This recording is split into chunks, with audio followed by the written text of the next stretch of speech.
Titanic est un film historique de l'histoire du cinéma à bien des niveaux. D'un point de vue populaire tout d'abord, puisque l'œuvre du réalisateur James Cameron est devenue le plus gros succès en salle obscure de tous les temps de sa sortie en 1997 jusqu'à 2010 et la parution d'Avatar réalisé par ce même James Cameron, générant au total pas moins de 1,8 milliard de dollars dans le monde entier. D'un point de vue technique secondement, puisque les moyens mis en œuvre pour ce très long métrage étaient révolutionnaires, effets spéciaux numériques, construction d'une maquette du paquebot quasiment aussi grande que l'original ou encore mise en place d'expéditions sur la véritable épave pour améliorer le film. D'un point de vue critique également. Titanic a tout simplement égalé le record de 11 Oscars remportés en une seule édition, à égalité avec le Ben-Hur de William Wyler avec Charlton Heston, 1959. Ces deux œuvres seront rejointes en 2003 par le dernier volet de la trilogie du Seigneur des Anneaux de Peter Jackson, Le Retour du Roi. À sa sortie, Titanic propulse également Kate Winslet et Leonardo DiCaprio au rang de stars internationales incontournables.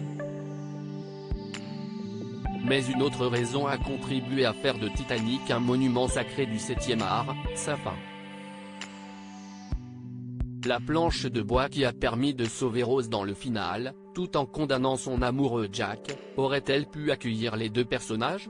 Si est un débat qui dure depuis la sortie du film et continue, 25 ans après, de fasciner et questionner des fans parfois sans réponse. Ça n'aurait pas été une bonne idée. De véritables études scientifiques ont même été menées sur le sujet, notamment une par le média The Guardian il y a un peu plus de 2 ans. Celle-ci arrivait à la conclusion que, oui, il y avait de la place pour deux personnes de leur gabarit mais que par souci de flottabilité, Jack n'aurait jamais pu monter sur cette planche, ou alors il aurait condamné Rose avec lui avant l'arrivée des secours, sachant que la température de l'eau était négative. Bref, tout le monde ayant vu le film a toutefois son propre avis sur la question. Mais s'il y a bien une personne qui n'a jamais répondu à cette question, si est la principale intéressée dans cette histoire, l'actrice Kate Winslet. Dans le podcast Episode Confused du 16 décembre dernier, l'actrice, qui a décidé de ne plus tourner de scènes de nu, a accepté de livrer son point de vue. Je ne crois pas que nous aurions survécu si nous avions grimpé tous les deux sur cette porte. Je pense qu'il aurait pu venir, mais que ça aurait basculé. Et ça n'aurait pas été une bonne idée. Alors, vous l'aurez entendu ici pour la première fois, oui, il aurait pu se mettre sur cette porte, mais elle n'aurait pas pu nous maintenir à flot, explique-t-elle, sans trop se mouiller toutefois puisqu'elle arrive aux mêmes conclusions que l'étude scientifique citée ci-dessus. Perte de confiance. Mais au-delà de cette réponse tant attendue, Kate Winslet en profite pour révéler l'aspect beaucoup plus sombre de cette question qui dure depuis un quart de siècle maintenant. Elle a effectivement subi nombre de remarques déplacées.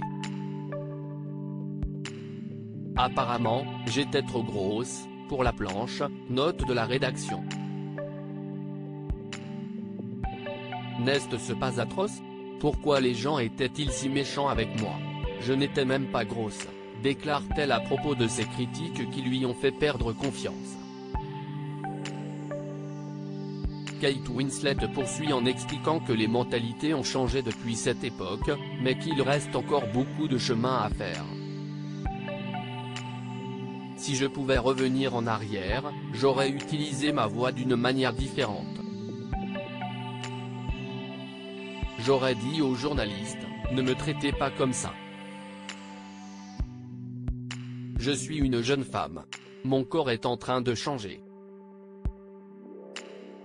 J'essaie de m'en sortir. Je manque de confiance en moi, je suis terrifiée. ne rendez pas cela encore plus difficile que ça ne l'est déjà. Si est du harcèlement, développe l'actrice de 47 ans, qui a retrouvé James Cameron pour le film Avatar 2, La Voix de l'eau actuellement en salle. Si est un non-sens de juger les corps et l'apparence des femmes. Cela s'améliore, mais nous avons encore beaucoup de chemin à faire, conclut-elle. Des commentaires qui lui ont fait vivre un véritable cauchemar au moment de la sortie du film. Car si ce débat sans fin a contribué à la magie et à la légende du film Titanic, il a également fait de Kate Winslet une terrible victime collatérale.